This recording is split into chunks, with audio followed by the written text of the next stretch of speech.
I'm Lauren Green for FoxNews.com. At least 2 people were killed in an anti-terror raid in Belgium that one official confirmed was jihadist-related. How complex are terror networks in Europe? And joining us with a reaction is London Center for Policy Research Senior Fellow Lieutenant Colonel Tony Shaffer. Welcome to you, Tony. Thank you. Good to be on. Thank you for having me. So just your reaction to the news from Belgium. Sure. This is inevitable and I think welcome news that they're going after the network. Apparently this cell, this raid, is being conducted based on information that came out of the Paris attack, and this may well be what we call an enabler, the arms dealer, the middleman who actually helped provide arms to the terrorist attackers. And let me be clear on this.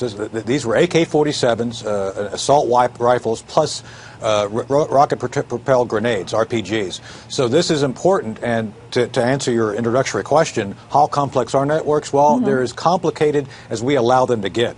I'd like to believe now that if you hit one cell, you figure out how it functions, you can go out to other cells. Things are all linked. We call it link analysis.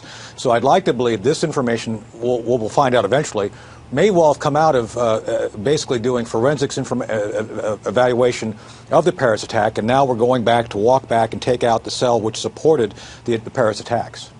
How much an issue are the fluid borders in Europe? Because we're talking about Belgium, which is close to France, and then I just got an email from an Austrian official that he is worried as well. So how much a problem are these fluid borders in Europe?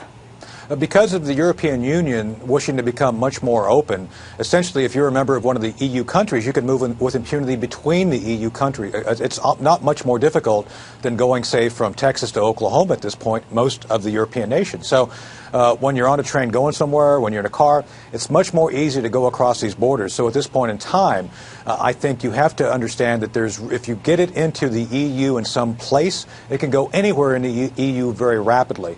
And so my information indicates to me that obviously this didn't come from an EU nation. This probably came from some arms bazaar or market in the Balkans, where a lot of it's kind of the crossroads between the Middle East and Europe. So what's happening is that I think what Europeans should do, this would be my recommendation, is they start really scrutinizing those people crossing the border from the Balkan states, from the Mediterranean states into the EU, because I think that's where the real porous area. I mean, you're going to have problems anyway, but that's a place I think you might have a chance of capturing some of these weapons coming across borders. Now, how are U.S. officials, potentially helping with these investigations, or can they?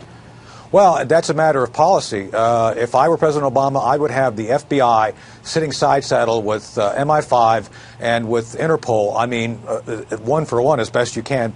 For each investigator working this, you have one of our guys working it as well. I would have CIA working out there with MI6. And let's remember, MI6 had a lot of great sources in Yemen, which led to the foiling of the last underwear bomber plot. And I would double down on that. Unfortunately, because John Brennan compromised the existence of MI6's penetration of al-Qaeda, many intelligence services are reluctant to work with us because they're afraid if they share information with us, we'll compromise it. So that's something we have to overcome, I think, rapidly in trying to work with folks over in the EU and in the Middle East. All right, Lieutenant Colonel Tony Shaffer, thank you so much. Right. And for more on this developing story, you want to stay with FoxNews.com. I'm Lauren Green, and thanks for watching.